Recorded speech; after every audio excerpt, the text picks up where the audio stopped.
السلام عليكم ورحمة الله. بسم الله الرحمن الرحيم. الحمد لله وكفى والصلاة والسلام على حبيب المصطفى وعلى آله وصحبه ومن سار على نهجه واقتدى. We are at the penultimate session, so we only have next Thursday, and we'll be completing all of the modern history, the colonial, post-colonial period. Today is a very interesting session. Of course, we have the Taj Mahal um, uh, image of the river that's flowing there in front. As you know, it's on the bank of the river, and then there's a pool. There's actually 4 different channels of water, which are supposed to represent the 4 channels of Jannah. I wonder if everybody is aware of that. The allegory, he created a platform for the Taj Mahal in which it's supposed to represent the plain of the day of Qiyamah, the day of judgment, and the 4 rivers are supposed to represent the 4 rivers of paradise, and the collecting pool that's in front of the Taj Mahal is supposed to be the river of Al-Kawthar. And the 4 pillars that are there are supposed to be what holds the throne. Of course, it's a little bit arrogant because, of course, it's saying that my throne is like God's throne. But other than that, it's meant to have a much deeper meaning than many of us realize.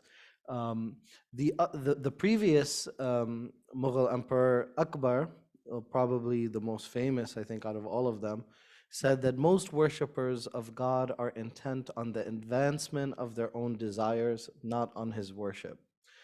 So I thought I would begin on that quote because the relationship between the Mughals and Islam is very complicated, and their relationship with the religion is very tenuous. And so because of that, there's so many political debates about what that dynasty represented. Was it an Islamic empire? Was it an Indian empire? And so, but that's not the only thing that we're going to be talking about today. For today's agenda, to the right, that's the Agra Fort. I'm sorry, that's not the Agra Fort, that's the Delhi Fort, the Red Fort on the right. And we're going to talk about the Mughal history, the rise and the decline of the Uthmanin, the Ottomans, the Safavid culture. We won't get too much into the politics because it gets very complicated. We'll talk a little bit about Islam in Vietnam, which you probably didn't even know was a thing. We'll talk about Muhammad ibn Abdul Wahhab. I think it's important to talk about that. And what were the splits within Sufism that prompted that movement? What were the precursors of that? And we'll talk a little bit about the West African movements as well in Niger, in Nigeria, in Senegal. And in addition, we have to talk about the history of coffee because the history of coffee is part of Islamic history. So we would be remiss if we didn't. Anybody recognize this dish? Biryani. Does anybody like biryani here? Okay. Everybody's like, yes, as long as it's not too spicy, right?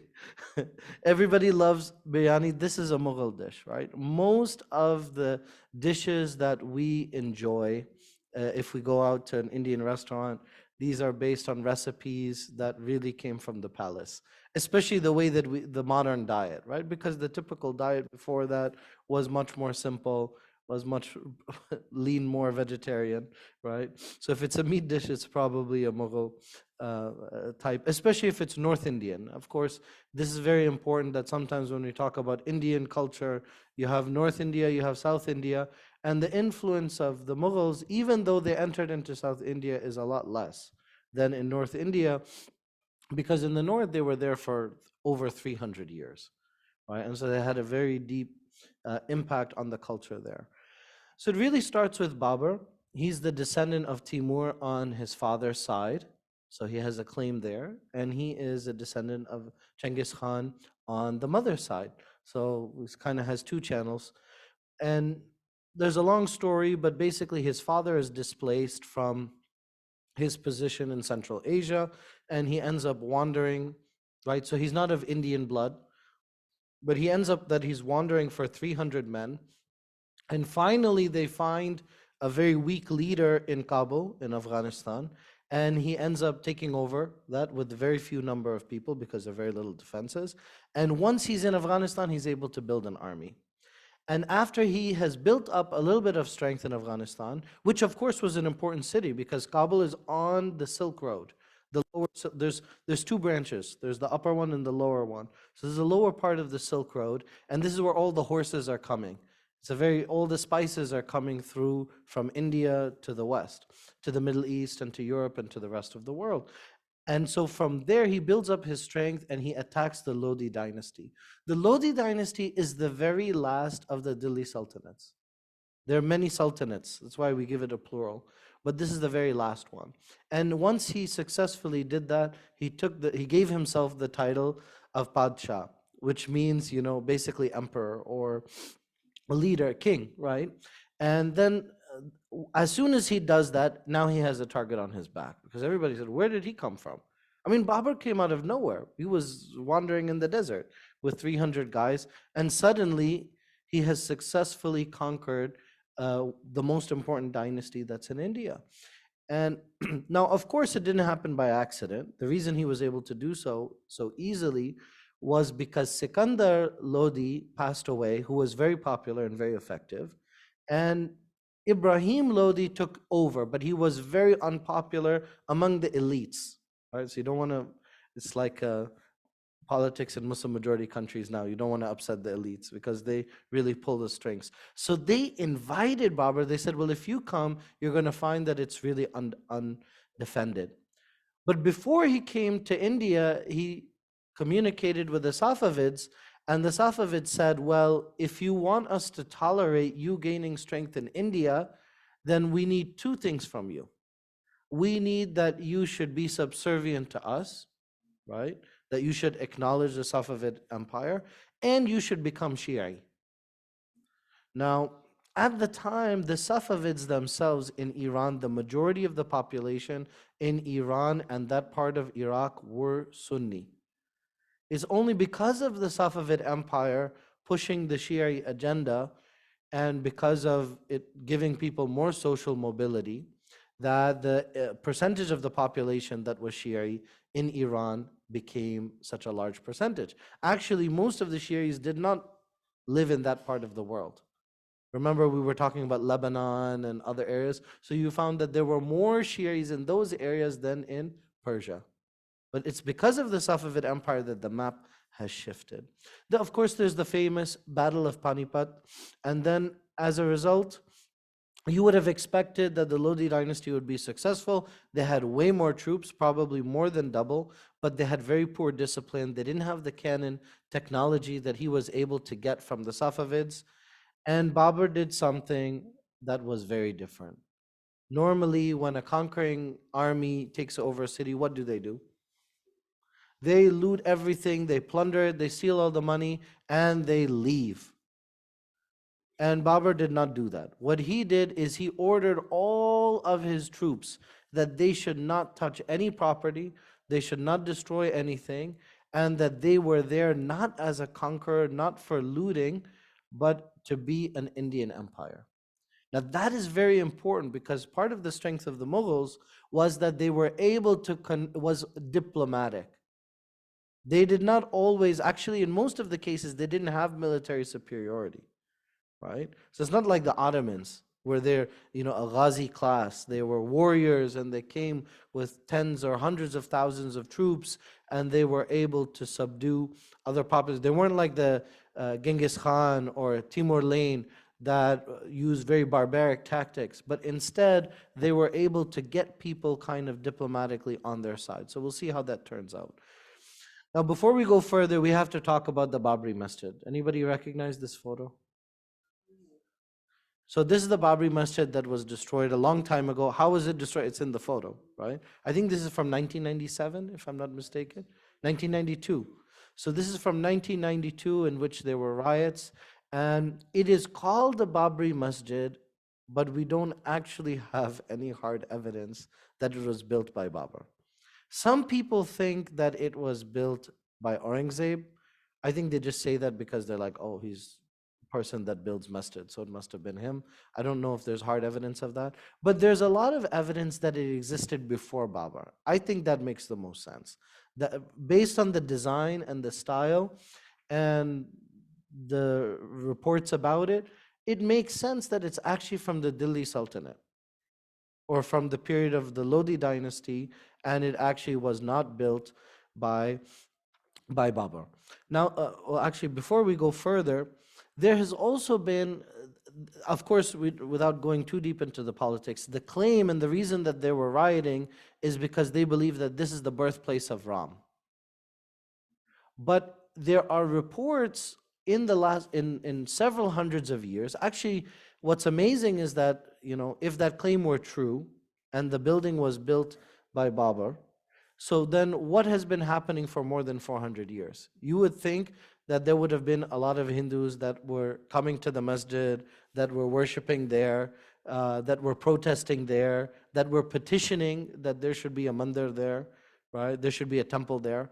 But in fact, what the historical reports say is that next door to the masjid, there was a platform that was constructed, so not a permanent structure. And if anybody wants more deep detail, Sheikh Yasir Qadi, he has a video in which he goes in a lot of details. It's like more than 1 hour in which he talks about the Babri Masjid and the history and Hindutva and all of those details. And he mentions how there was a platform in which Hindus recognized that the location that they believe, I mean, it's a legend, right? It's in the Gita. It's like, I mean, it's a deity, so like, does it have a like physical birthplace? It's a mythical story, so the birthplace also you would think would also be mythical. But in the modern Hinduism, they have taken it very literally.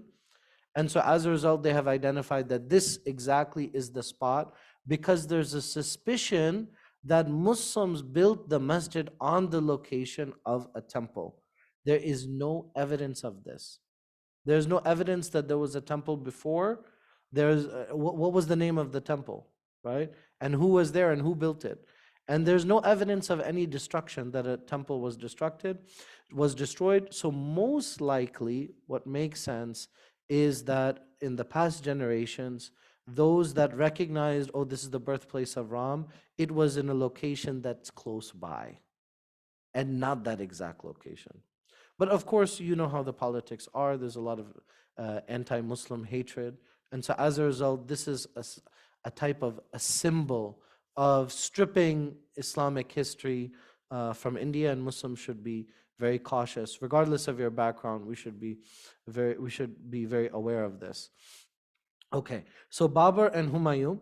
So these are the first two. After controlling Agra, right, that was already the capital at the time of the Lodi dynasty. Then the Afghans, who were led by the Lodis, and the Rajput. These were the two main power players at the time. And then, of course, you have the Rajputs. They don't disappear. They're there all the way into Raj India, right? And they are led by the Sisodia dynasty, but they're not the only one, and the famous leader, Rana Sanga. So there is a battle next to Agra, right? Agra is where the Taj Mahal is located. And they end up reaching agreements. So even though Babur is in a position of strength, he has all of his troops, right? They have this battle, but it's not conclusive. So he's holding all the cards. So if you have you're in a negotiating from a position of power, right? Normally you would say, well, we're not going to negotiate now. We're going to get everything that we want. We'll just conquer you. But the Mughals were more interested in expansion and creating a network. And they were perfectly fine with having these vassal states. So they were okay, let's keep the Rajputs where they are. Let's keep all of these dynasties where they are, as long as they recognize that they're subservient to the Mughal emperor. Then it's totally fine. He ended up bringing Central Asian fruits and animals in. A lot of what we associate with India today are actually things that came from outside. Beautiful architecture, fusion, gardens. In the Battle of Lucknow, then the Afghan Lodi dynasty was vanquished, And then, of course, they engaged with the Sultan of Gujarat, who was trying to rebel and resist the Mughals with the help of the Portuguese. So, as you know, the Portuguese have been around in India for hundreds of years. The city of Goa, right? That was a colony of the Portuguese. At the same time, the Portuguese, they are located in Malacca. They're located in Indonesia, in Sumatra, in Malaysia. So the Portuguese are kind of all over the world. They're dominating because of their navy, and then it's only later that the Spanish kind of catch up and surpass them. Anybody remember this movie? Which one is it? No, no, not The Life of Pi. This is older than that. The Jungle Book. This is the Jungle Book, Disney movie. So it doesn't depict a historical event, but the names in that, a lot of them are taken from this story. So the lion, his name is Sher Shah, which means lion, right? Like the Lion King, right? And his real name was Farid Khan. And so there was a battle in which Sher Shah vanquished Humayun. So for 15 years, the Mughal Empire existed, but they didn't have any territory. Now, it was a very interesting time, and a part of the reason that Humayun had such a hard time holding on to the territory is like all of the other defunct Muslim leaders, what were they addicted to? Two favorite things: wine and opium. So people are like, it's the reason the ummah is down is because we stopped following the Quran. I'm like, yeah, that too. But I'm like, mostly we were drunk, right? You know, this is unfortunate. This is part of our Islamic history. This is the reality, right? So some people, they don't want to talk about it, like, don't say that inside of the masjid. But we have to know what has happened and why it is that we got to this situation. So because he was so distracted with intoxicants and enjoying all of the luxuries, he was asleep at the wheel. And so as a result, Sher Shah, who was a very professional, disciplined leader, actually took over, and he continued to develop India, and he developed the Grand Trunk Road. And this road has been in operation for hundreds of years. And before, people, when they needed to travel, they needed to, go from one road to another road, which is not properly maintained. And by having one centralized road, so it became something similar to the Silk Road. Okay, more movies. Anybody recognize this? Well, it's written there, right? This is a Bollywood movie, right? So this is Jodha Akbar. I think this came out maybe 10 years ago, something like that, about 10 years. I'm not the expert on Bollywood, right? Yeah. So this is a movie about Akbar, and Akbar, of course, is one of the most famous of the Mughals. He captured Balochistan, which is today in Pakistan. A little bit of it is in Persia, Iran. He captured Sindh, but Sindh, of course, had been Muslim for hundreds of years. Gujarat, Bengal, Assam, and Kashmir. Right. So now basically all of northern India, going from northern India all the way, this strip going across all the way to Bengal, is now part of the Mughal Empire. He had all of his political opponents killed or controlled, and people usually don't mention that because a lot of people, they like the fact that he's very tolerant and very open, but he's very politically savvy as well. Now, what he did is he made a political alliance, right, with the Rajputs by having arranging the marriage to one of the chief's daughters, right? And that's what the movie is about, right? And so as a result, in 1568, most of Rajasthan voluntarily submits to Mughal rule. Now, at the same time, they maintain their own structures. They are able to decide on their own leaders and rulers. They participate in the government. And as a result, there's a process of Indianization. So the previous Mughal rulers, they were more Turco, they were more Mongol, they were more Central Asian. Now the Mughal Empire is looking very, very Indian at this time. In 1568, same year, the Sisodia dynasty also falls. But this one is very different from Rajasthan. In this case, they make a final stand. They have 30,000 soldiers. They defend their fort. They're not successful. The Mughals are successful.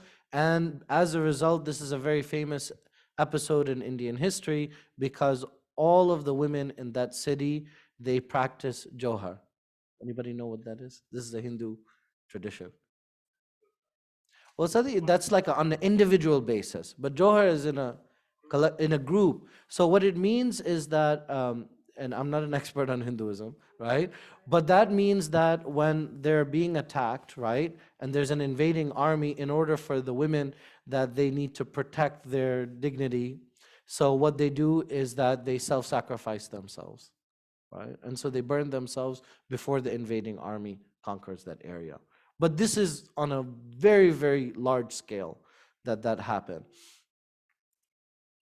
Now, at the same time, we should understand that the Mughals at that time had not committed any atrocities, right? So there's some assumptions that are being made here that, oh, if the Mughals invade, they're the Muslims and they're going to do X, Y, and Z.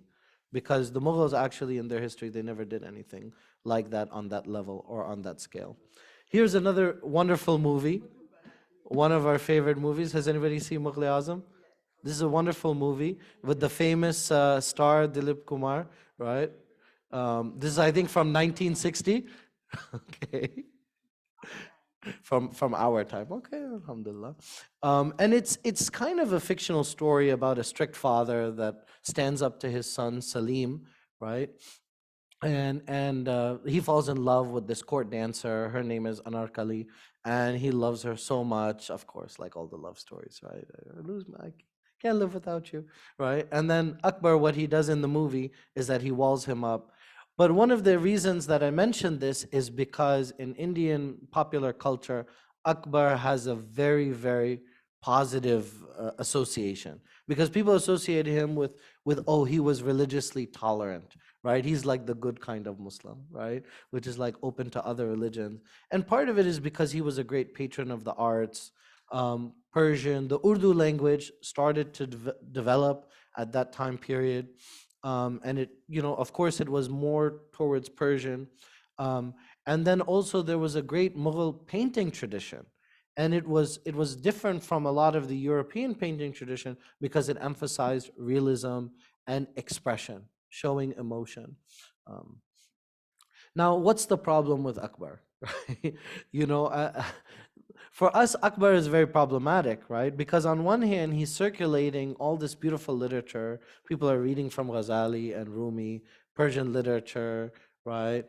Um, he created this ibadat khana, right, where everybody comes. It's like, let's have an interfaith place that we can all worship together. He invited Christians. He invited Sikh, I think, did not develop yet, or it was just starting at the time. The Sikh religion was just around the same time. And Buddhist and all people of every religion to all come together and to try and hash things out. He was a firm believer that all the religions are pointing to the same truth. This is actually found among some Muslims now. And this is what we call perennialism. This is very dangerous. Of course, there will be kernels of truth in other religion. I mean, if you open the Bible and you find something that's true in it, this is not a surprise for a Muslim, because we believe that the present Bible has been corrupted, but we do believe that there is some truth in it. Of course, every Muslim believes that there's some truth or some wisdom in the other scriptures. Even if you take the Hindu scriptures, yes, you're going to find that it has some truth, but it's not the truth, right? And that's why when we take the scripture from Allah subhanahu wa ta'ala in the form of the Quran, right? Because it is al-haq, because it is the truth. Now, Akbar, he mixed that up, right? And that's where he got confused. And so as a result, he started this practice of greeting the sun every morning. This is a very classic Hindustani tradition. He banned cows, he banned peacocks, he sponsored many Hindu temples, many others. He's not the only one that sponsored temples. 1585, UAE is building a big temple, right? So they're it's not the only one to do that. It's already built, that's right. 27 acres. Okay. So let all your Hindu friends know that there's plenty of space in the Dubai Mandir if they like. Now, he did some weird stuff, right? So he has these coins minted, and what's his name? His name is Akbar. So he printed on it Allahu Akbar, which means Allah is the greatest. But But the problem is, no, it's worth. Akbar is the greatest. Okay, we can tolerate that. But what he might be saying in the Arabic language is Allahu Akbar can also mean that Akbar is God, right? Allahu Akbar, it can be a sentence. This is very problematic. And then afterwards, he has Jalla Jalaluhu, exalted and majestic is he. But what's his first name? No, no, no. Akbar is his title. Is Jalaluddin. So he figured out this way.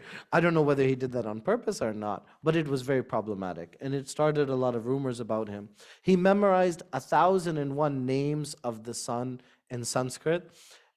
And it's said that about 15 years later, Akbar became Muslim in practice again. Because politically it became untenable, because he was promoting this deen ilahi, that there is this God's religion that's universal. And of course, the ulama were saying that, well, now he has exited the orthodoxy of Islam. So I think this is a good lesson for all of us, that it's good to understand, it's good to be tolerant of other religions, but don't mix and match, because you're going to start making a mess of things. And it was a great failure. Do you know how many people followed him? Only the people that worked for him. Though he has this huge country of millions of people, and the only followers that he could find were people on his payroll. So the Christians, they were disappointed. They said, we thought we were going to convert you, right? The Hindus, they're like, we thought we were going to get you to do puja with us. They were disappointed. Everybody was disappointed. So at the end of the day, people, lakum dinukum waliyadeen, right? Just as Qari Anas recited in the Salah. Jahangir came next, also same problem, dependent on alcohol and opium. His son, he marches to Punjab, but this is what before he's the ruler, and the governor refuses to open the gates. That should say gates. In 1611, he falls in love with Meher an-Nisa. Right, there's a lot of love stories in here today. This is his 18th wife. I don't know how can you still fall in love after 17 wives? I have no idea. Right? We're not that good. Right? She was previously married and she was 34 years old, which in those days, 34 was like, that was senior citizen, okay, at that time. Right? But that was very unusual. But they were in love, and she was given the title Nur Jahan, which means the light of the world. She was very beautiful, very intelligent, and very unusual for a woman. And in that stature, she was also very brave and courageous. She killed 4 tigers with 6 shots without a single miss. So she was an adventure type person. But what happened as a result is that in reality, Jahangir was basically having the empire ruled by his wife, right? Which was not such a bad thing, because she kind of knew what she was doing. And this is when we see elaborate architecture, culture, wealth, right? So we see the forts, we see on the top is Jahangir's tomb. And then, of course, the famous love story for the ages. Anybody know what this picture is? Where is this from? This is in Agra. This is the inside of the Taj Mahal, right? People forget that there are verses from Surah Yasin that are inscribed throughout the whole Taj Mahal. This is a religious building. It has 4 minarets, right? But people are trying to erase that Islamic history. And you can see it's facing towards the Qibla, and it has a prayer rows, and there are verses that are written throughout there, and there are Islamic motifs throughout the building. Now, Shah Jahan has a very unique personality. He's not interested in wine, he's not interested in opium, he's not even interested in the throne. He promotes Muslim festivals and Hajj. After Akbar, this is like and Jahangir also, is kind of in between.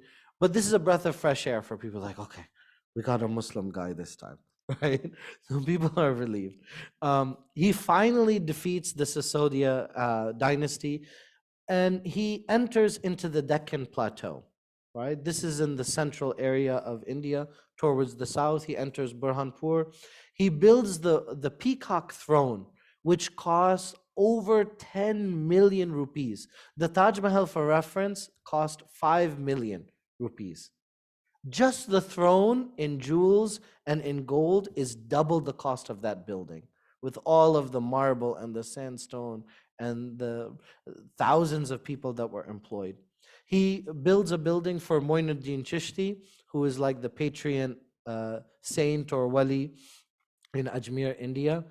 It takes 17 years to build the Taj Mahal, and it's built as an allegory for Judgment Day. And after him comes Aurangzeb, right? So as Shah Jahan is getting towards the end of his life, he has four sons. Guess what these wonderful sons do to him? They start fighting. They each raise an army and they start fighting each other to take control.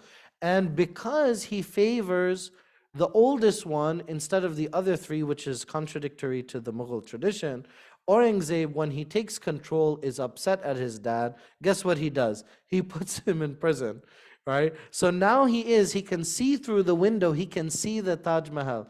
Do you know that he never visited that building? You can go and visit it, unless if you're from Pakistan, then you can't.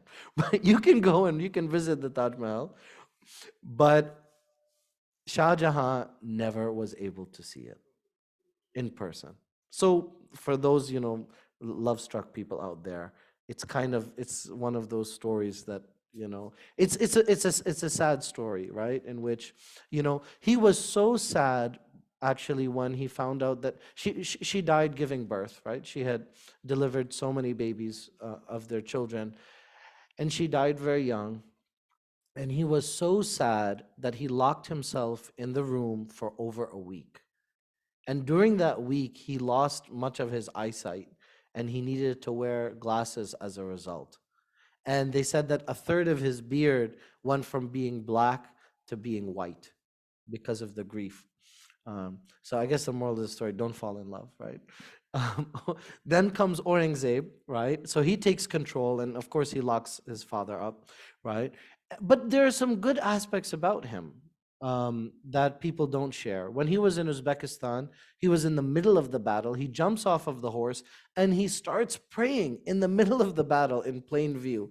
And the Uzbek commander, they were already losing. He's like, how on earth are we going to win with a man like that? He was said to be very, very religious, right? Very practicing. In the subcontinent we say namazi, right? Somebody that used to pray 5 times a day. But early in his life, he fell in love with a Hindu woman, just like all the other ones, right? And he would fill her wine glass. So people also point to that as a contradiction. It's like, okay, well, if you're so holy, then what about when that happened? But there's in Farsi, there's the story that yatakhta, right? So either you have a choice that either you're going to go for the throne or you're going to go for the coffin. So because of that, that's why he decides that he's going to go after the throne. His father is in the Agra fort for 8 years. He creates charity kitchens. He distributes gold to his subjects. He ends the roll toll from grain merchants. And there's a period in which he is very popular and he's very successful. So why is he so hated in India, right? Especially among Hindus. Why is he so controversial?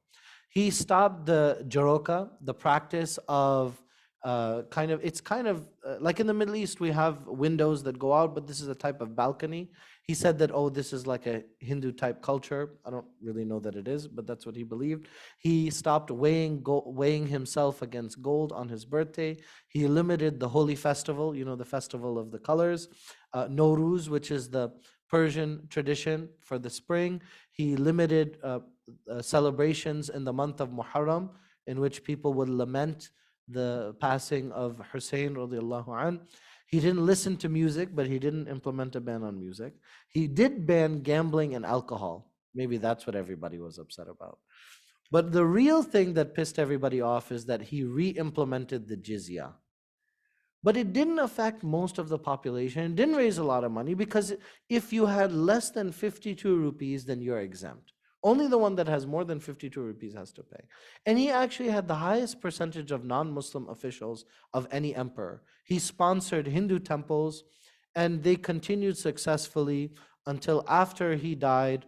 There was a battle for power, and the Mughal Empire was overrun by some of the other dynasties from South India. And of course, guess who shows up at the scene? the English East India Company. They start by getting some tax concessions from the Mughals. They start making more money. And because they get those capitulations, they start increasing and increasing their power and their influence. But it always starts with money. All right, let's talk a little bit about the Ottomans. The Ottomans are consolidating. They captured the final Byzantine states. They have a centralized government, a well oiled machine. They have appointed only those that are loyal to him. Anybody recognize that vampire over there? That's Count Dracula. This is actually a real person. That's Vlad the Third. He is from the family of Dracul, and he's known as Dracula the Impaler. And so this is a real person from Hungary. There was a very close relationship. Actually, they kind of grew up together in a weird way between the two of them. And he actually wrote that he was very reluctant to fight him because he said, how can I take land from somebody who does such marvelous things? Of course, everybody's like, well, what marvelous things are you talking about? He takes people and kills them, right? Because he was known as the impaler. But Mehmed II, Bayezid, who comes after him, are very successful in expanding the empire, in consolidating, creating centralized government. In fact, in 1492, what happens in Spain? Right? You have the Spanish Inquisition, you have Isabel and Ferdinand, you have the fall of Granada, which is a huge blow in Islamic history because now Islam is almost wiped out of Europe, other than the Ottomans. And as a result of that, all of that culture, all of the Andalusian people, where do they end up? They end up in Al Maghrib, which is mostly in Morocco, but of course the other countries as well. And as a result, a lot of the people from Al Maghrib, they actually have lineage that goes back to people that have done DNA tests, have shown that there's a lot of Spanish blood. There was a lot of mixing and intermarriage as a result. Bayezid, what he does is he sends Ottoman ships to help relocate Muslims, but he also sends ships to help Jews. This is a very important point because Muslims don't know this, that at the time of the Spanish Inquisition, who's helping Jews to survive? Muslims. They end up in North Africa and they end up in Turkey, or they end up in Palestine, right? And in World War II, the same thing happens. Where do they go? They go to Albania, they go to Palestine, they go to Syria. So they go to areas in which there's Muslim rule. And in fact, it's funded by the government. He ordered his governor, he said, if anybody discriminates against Jews, then they will be penalized criminally. Then comes Sultan Selim I.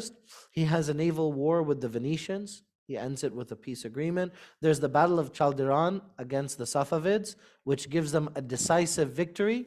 So the Safavids, they don't persist anymore. As a result, they annex eastern Anatolia, so we know the Turkey that we see today, as well as northern Iraq, and they seized the city of Tabriz, which earlier, as you know, was part of the Seljuk Empire. Salim, he doubles the size of the empire by conquering Syria and Egypt, and the Mamluk dynasty is over. Now the entirety of the Mamluk Empire has become part of the Ottomans, but this is very important for Muslims because now who is in control of Al-Hijaz? Right, I got a picture, right? We all recognize that. That's from Al-Madinatul Munawwara. This is the illuminated city of the Prophet ﷺ. This is what it looked like in the courtyard at the time of the Ottomans, right? You can see the minaret of Al-Baqi', which was built by the Mamalik, and we see the dome in the present form, which was originally built by the Mamluks, and later it was built by the Ottoman Sultan as well. In Algeria, right? So the Algeria was also part of the Mamluk Empire. They had expanded into Algeria. They didn't get into Morocco, but it's complicated. They kind of won against the Moroccans, but they kind of didn't. There was a dynasty in Morocco with Abdurrahim, and they made a peace treaty between the Moroccans and the Ottomans. This is one of the most amazing buildings in the world. This is the Sulaymaniya. It has 6 madrasas. It has like 2 hospitals. It has libraries. It has the list goes on and on. It has shops, it has a mall, it's terraced, it's on the hill. You can see it from miles and miles away. This is one of the buildings that was built by Sinan. Um, Sulaiman is known in the West as the Magnificent, but in the East, among Muslims, he's known as the Lawgiver because he created a tax system, he created administrated, they created these majallat, they reformed their legal, their penal code, their Sharia system. They created a millet system, which Christian and Jewish citizens would have their own courts and make their own decisions. And this persisted for more than 300 years until the period of the Tanzimat reforms, in which they tried to make it more European. He took command of the Red Sea, of Yemen, of the Mediterranean, North African coast, Malta, and he had this very unhealthy obsession with Hungary. This is how the dynasties fall apart. He keeps persisting on going for Hungary. He's not getting it because the Hungarians are organized. And similarly, the Mughals, they're obsessed with South India, but they never really fully capture South India. They get most of it. But that obsession is what bankrupts them. And there's this commonality between the two dynasty. Okay, another movie. Anybody recognize this one?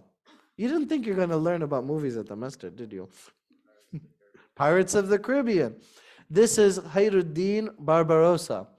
This is a real, he was not really a pirate, but the Europeans called him a pirate.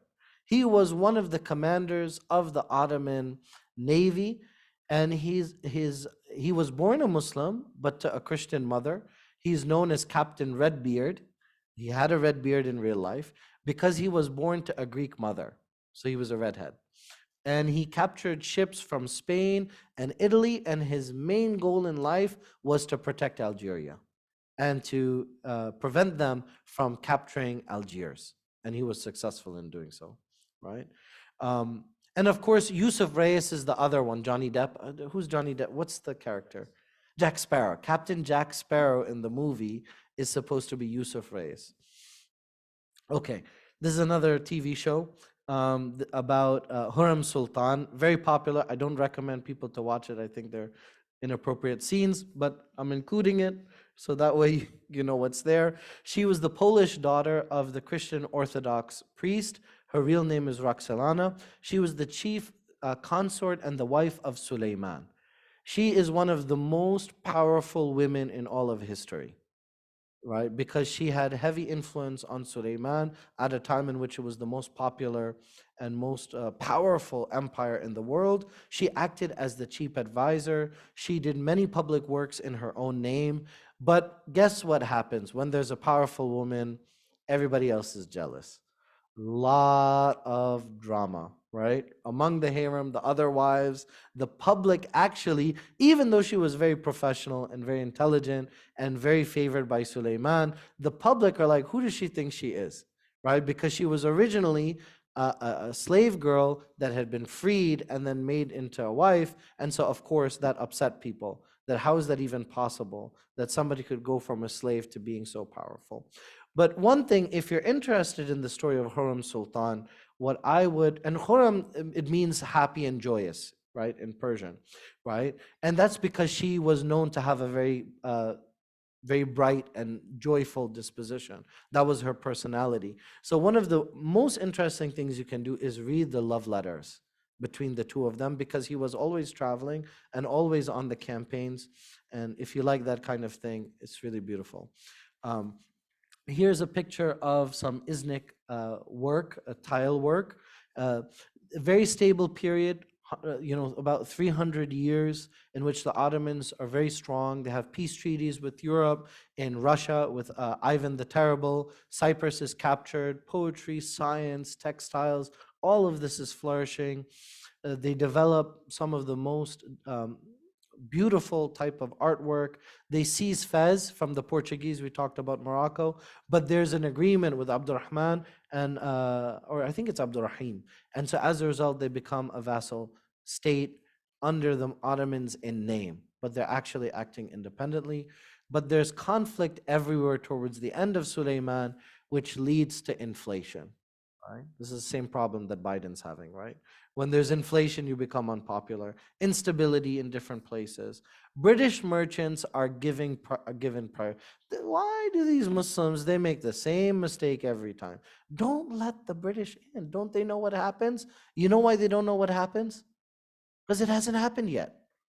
They don't realize that the British are looking to colonize. They said, oh, they want tijara. They want to trade, right? Free trade is good for us.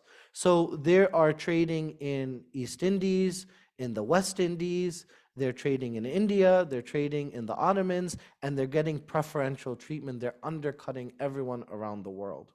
Sinan, of course, is a Christian-born architect, probably the most famous architect in all of history. Has almost over 200 buildings that he constructed: bridges, fountains, highways, all kinds of public works. He was a conscript in the Ottoman army. He was trained as an architect, but at that time, architecture meant engineering. And what he did is he shifted the traditional Orthodox Christian way of having four pillars that support the buttress ceiling. And what he did is he spanned it out. And so he created a network of domes in which those domes are structural and they're supporting each other. So it's very, very sophisticated system involving, tens of thousands of pounds, in which these buildings have survived all of these serious earthquakes. And that's a testament to the over-engineering of him. And half of the builders were Christian. Sometimes we forget a lot of the Islamic history has been with non-Muslims being involved. The Battle of Vienna, I think it's in 1638 or something around that. It's a very sad moment for Muslims, right? Because they don't realize it, but this is going to be the last stand. This is the turning point for the Ottomans. After this point, they're going to be in a defensive position. It's the first time, can you believe this, in hundreds of years that the Ottomans lose? I mean, they've kind of lost, but they never really lost the way that they did in the Second Battle of Vienna. Murad V, guess what he dies from? Alcohol poisoning. Same story again and again. Um, and there's a Janissary rebellion after him because he dies young because of the alcohol poisoning. And guess who he leaves behind? A 6-year-old. So the Sultan is a 6-year-old. Everybody's like, this is a free-for-all. Let's take control. The Janissaries, they rebel. There's a major loss in Vienna. There's mutiny. There's chaos within the army. And here you have this huge military, but there's chaos because it relies on expansion. And the Ottoman system, it worked beautifully until they stopped expanding. As soon as they stopped expanding, everything started to fall apart. They couldn't compete with the Europeans' colonization. They didn't have the ships that the Spanish and the Portuguese had. They didn't have the economic expansion due to the Industrial Revolution. And what did they call the Ottomans now? They said, that is the sick man of Europe. So there's a very negative impression of the Ottomans from that time. This is from Isfahan. I've never been to Iran. If Dr. Iqbal is here, he can tell us. He lived in Iran for a long. Dr. Alim, if he's here, he can tell us. He spent a lot of time there. Oh, that's right. You were in Iran. You and Dr. Amir were there. Have you been to Isfahan? This is the main, they call Maidan. It's the same as in Arabic. This is the Maidan, right? In which they have two grand mosques across from each other, and they have the palace building that's all there, and they have huge gardens. This is only in this photo, you're only seeing one side. A very grand city with the most beautiful tiles. The culture is kind of the height of Muslim strength and culture. But at the same time, I told you how they expand Ithna Ashriya. So the Ithna Ashriya was not really the dominant form of Shi'ism. There were the Fivers, there were the Ismailis, there were the ones that said that no, the son of the 11th, he's coming back, he's going to be the Mahdi. The Zaydis, of course, the Ibadis. So there are different forms of Shi'ism that existed, but they promoted the 12er form of that. After Shah Ismail, then you have Shah Abbas. He shifted the capital to Isfahan, and Iran gained power, and they had a lot of European support. Because what do the Europeans say? The enemy of my enemy is my friend, right? So they support the Safavid Empire. I might be exaggerating a little bit, but there is a loose alliance in order to weaken the Ottomans. They're great supports of the arts, paintings, carpets, textiles, you name it. If you go to Islamic Museum, you're going to see things from the Safavid Empire. Very beautiful. It's 1 million people that are living in Isfahan, one of the most beautiful cities, hasn't been destroyed. We talk about Baghdad, but if we go to Baghdad, we're not going to see that beautiful city that used to exist because the Mongols destroyed it, right? That's why when we go to Cairo, we're able to enjoy it because Cairo was never destroyed. Isfahan is another beautiful city just like that. Okay, a little bit about the Vietnamese. There is an ancient Champa kingdom right in the middle of Vietnam, right? And there's also a second kingdom in the southern delta that were Muslim kingdoms. Now, where did Muslims come from in Vietnam? Of course, in the beginning, you have Arabs, Indians, Persians, even the Chinese. Remember, we talked about Zheng He, the famous Chinese commander in the Chinese Navy that had a lot of Muslims within his crew. So they were traveling and spreading Islam throughout the world. But then later in the 16th and the 17th century, there are Malay Muslim traders that are active in Southeast Asia. And so as a result, there are hundreds of thousands of Muslims in Vietnam today.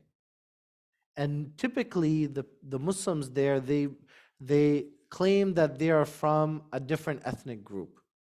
Now, I'm not an ethnographer. I don't really know.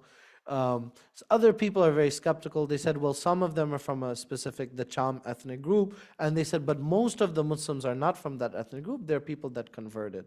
But because of that, the tradition in Vietnam is that the Muslims intermarry only among other Muslims.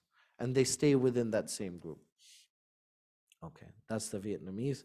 Let's talk a little bit about religion before we conclude, right? Just to kind of rile everybody up. This is a picture from Sindh in present day Pakistan. Um, before we talk about the Wahhabi movement, we have to talk about why the Wahhabi movement happened. And some of this is opinion, so I'm going to give you my opinion, but everybody can agree or disagree. I think that this is a period starting with the time of Ibn Taymiyyah until the 1800s. This is a period of great Sufi excesses. It's unfair to blame it on Tasawwuf because the scholars and the great awliya of Tasawwuf, they did not promote this.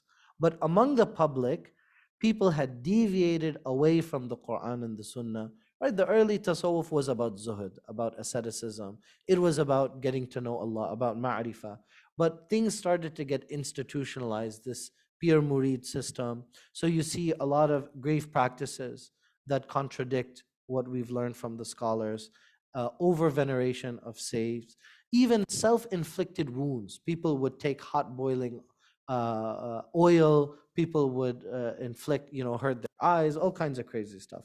But to show or to demonstrate extraordinary events, abuse of substances, mixing with Hinduism in particular, but sometimes Christian practices, and this practice among many Sufis to have a monthly yars, that they will have an anniversary. They only celebrate the birth of the Prophet once a year, but their sheikh, they celebrate once a month. I hope I'm not upsetting anyone. Right? And they have, within that Urs practice, they have celebrations, and they, in some cases, they ask for help from that sheikh, right? Rather than asking from Allah. But even though these practices that I mentioned are rare, this is not what the mainstream Sufism teaches. Of course, among Salafis, among Wahhabis, they say, oh, this is what Sufis do. So it gave Sufism a very bad name, right? Among many of the scholars, Muhammad ibn Abdul Wahhab, he emphasized, he wrote the book Kitab al-Tawheed. He said that Tawheed is divided into three categories. People like me, we said, this guy, he pulled it out of a hat. Where did he come up with this? So it's Trinitarian, but that's not the problem. The problem is you're making claims about Allah, and that itself is a bid'ah, right? So you are innovating in your aqidah. You're coming up with an aqidah that is not Ash'ari, that's not Maturidi, that's not Athari. It's not coming from any hadith. You made it up, right? And so Also, in addition to that, he rejected any attribution of power or veneration, right? Even attributing somebody or something as having barakah, shirk. As soon as you associate anything as having any power or merit, he considers that as shirk. Now, we did not find that from Imam Ahmad ibn Hanbal. Ibn Taymiyyah doesn't, nobody in Islamic history had ever said that. He's the first one that comes up with that, in my view. He also has a novel view of takfir, and that's what's dangerous about Ibn Abdul Wahhab.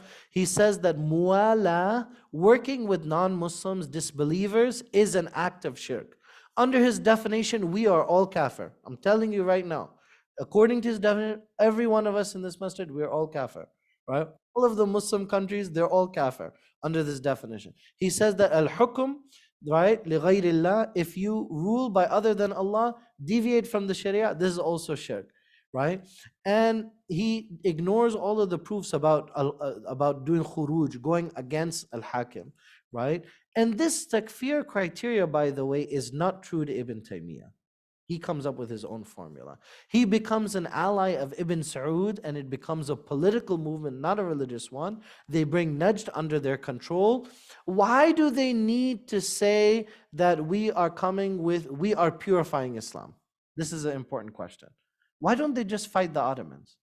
Why do they need to say the Ottomans are kafir and mubtadi? Why do they need to say that?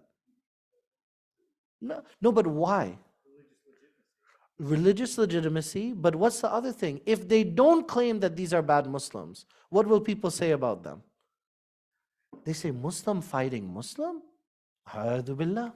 Why did the Ottomans last for so long? Because Muslims don't like to oppose the ruler. It goes against our like we don't like to see Muslims fighting Muslim. So what they came up, in my view, this is my theory, is that the reason the whole shirk thing is not about religion. It was about, well, we need to explain to people why we're fighting the Ottomans. It's much easier to say that they're bad Muslims than to say that we want a Saudi kind of rule. And so they attack Karbala, they attack Mecca and Medina, they bring it under their control for a very short period of time. Of course, they destroy Al-Baqiyah and the buildings that are there, which of course those buildings are contrary to the Sunnah, but they destroy it, which is a very destructive process. And I want to mention there's a criticism by Sheikh al-Hadith, the famous Muhaddith, Salafi Muhaddith Albani. He says, وَكُنَّا نَسْمَعُ نَحْنُ قَدِيمًا أَنَّ هَؤُلَاء النَّجْدِيِّينَ يَكْفُرُونَ عَامَّةَ الْمُسْلِمِينَ. That the Najdiyin, he's talking about Ibn Abdul Wahhab, that they would do takfir of the generality of Muslims. How can you do takfir of a group of people, not an individual? Or they would say that they are Khawarij. And he said that we condemn this practice. And he says Wahhabiyya. He said that I have nothing to do with Wahhabiyya. And he said that I am the one that criticized them more than anyone. So this is very important for those that disagree with the Salafis. The word Wahhabi we should avoid. Because Wahhabi is someone who's following Muhammad ibn Abdul Wahhab. Most of the Salafis don't follow Ibn Abdul Wahhab. He is the most extreme, or one of the, well, now you have Madkhalis and you have more extreme than him. But he's one of the most extreme. Within the Salafi movement, there are very reasonable and they are scholars that have very sound understanding. Of course, in West Africa, there are Islamic emirates that are developing as well. There's Usman Danfodio, who creates an Islamic emirate of over 200,000 miles. He establishes a period of justice, increase in agriculture and industry. And this is, again, shows the strength of the Fulani people. In Nigeria, a lot of the strength of Islam in Nigeria, the scholarship that we see, is a result of these Islamic emirates. Last topic for us to talk about is coffee. Mocha is a port in Yemen that's right across from Ethiopia and Somalia. It was the center of the coffee trade around the world from the 15th century and 18th century. Coffee is a very new thing. In Europe, they did not experience coffee until the 1700s and 1800s, and all of the coffee came through Yemen, 100% of it. Then later on, they started to cultivate it in some areas within the Middle East and then expanded from there. And the mocha coffee plant is different. It's not the picture that I have. The one that we have right there, those are the ones that we normally drink, right? But Yemen is the first one that cultivated that Arabica type of coffee bean that we know. And it was the Sufis in Yemen that were the first to do so, because they wanted to spend the whole night doing what? Zikr and tahajjud. So because of that, they promoted the use. Actually, a lot of the scholars issued fatwa saying that coffee is haram, right? Because it's like a munabbih. It's like a, it's a stimulant. So because of that, they weren't really sure in the beginning, but the Sufis embraced it. They used it in order to do more worship. And as a result, 90% of the coffee around the world comes from Yemen. Here's some pictures from Chechnya and from Kenya. These are areas that, even though you didn't really have armies and conquerors, Islam has expanded and touched upon people, and they converted through their interactions. Just a reminder as well that we have on Saturday a very special program from this Shaban. The many hadith from the Prophet ﷺ that this is a night of mercy, a night in which Allah's mercy and forgiveness descends, and each and every single person is forgiven, except al-mushahin, except the one that holds a grudge in their heart. Allahumma ja'alna minhum, may Allah make us from among them. Okay, some questions here, and we can get. Yes, so I would recommend, if you'd like to fast on the Saturday, that is the 14th day, we're going to have iftar. So we're going to break our iftar together on the 14th. I would recommend, if you like, you can also fast 13, 14, 15, which would mean Friday, Saturday, and Sunday. Those are the days of the white that the Prophet ﷺ, if you do that, it's multiplied, it's like fasting a month. And then on the Sunday, so if you come with us Sunday night, Saturday night, you pray tahajjud, we'll have sari together, and then you can fast on the Sunday, and that will be the 15th, which is probably the most meritorious night, day in which to do that. Assalamu Wa alaikum. alaikum salam. Just to add another reason, because you didn't have time to mention of why Aurangzeb is hated. He's also not attributed. It's historically documented that he also executed one of the famous gurus in Sikhism, Teg Yes, Bahadur. I think he did. I He mean, did. I'm pretty sure that's he what we did. know. So like, It was a political thing, though. it is a political thing, but in the Yeah. eyes of many Sikhs, he is seen as like their Yazid, basically. So that is another layer of. That's something that would be like a whole lecture. The relationship between the Mughals and Sikhs has been it's been a very tough relationship between the two of them over history. It's been a very antagonistic relation. Although the relationship between Sikhs and Muslims in general has been very positive, right? In fact, the religion takes a lot of concepts from Islam, right? It's kind of a amalgamation of different religions. There's some comments here that the Supreme Court, that's the Supreme Court of India, said that there was no temple under the masjid. Yeah, because there's no temple under the masjid. Not only is there no temple, there's nothing under the masjid. Before the masjid, it was dirt. I don't know. People are, because they're kind of like stuck on like Ayodhya. Okay, yes, the city, but why did you pick that masjid? It is 100% based on an assumption. There's a masjid, there must have been a temple there. It is not based on any facts. Also, Babur's autobiography, the Baburnama, is translated in English, and that autobiography is considered one of the most detailed autobiographies in human histories. Babur even writes about how much he loves mangoes in India, but I'm pointing this out because in the entire book, he doesn't mention once about Babri Masjid. So either he didn't build it, or if he did build it, he didn't think it was that significant in his mind. So another piece of evidence. That's true. But I think if he went through the trouble of building a masjid in a book in which he goes through all detail, this is one of the proofs, I think, that the masjid was already there, right? And that's why it became more well known, and then they attributed it to him. Dr. Aram is recommending the book God's Shadow about Sultan Salim. I've heard about the book, I haven't read it, but it's supposed to be really good. So check that out, including the events after 1492. And why was Aurangzeb against Sikhs? Oh man, this is a hard one. Let's leave that for next week, inshallah, if that's okay. Next week, because it's been long, so let's talk about that next week. In order to answer that question, I have to go all the way back to Guru Nanak, and I have to give you the whole history of the Sikhs, and then I can explain that question. The 10 gurus, yeah, one after another. Yeah, because I think without understanding the Sikh religion, the answer won't make sense. So we'll leave that for next week. Anything else? Alhamdulillah. Wa akhiru da'wana and alhamdulillah rabbil alameen. May Allah increase us in knowledge and may Allah subhanahu wa ta'ala protect the ummah, especially our brothers and sisters in Gaza. سبحان ربك رب العزة عما يصفون وسلام على المرسلين والحمد لله رب العالمين.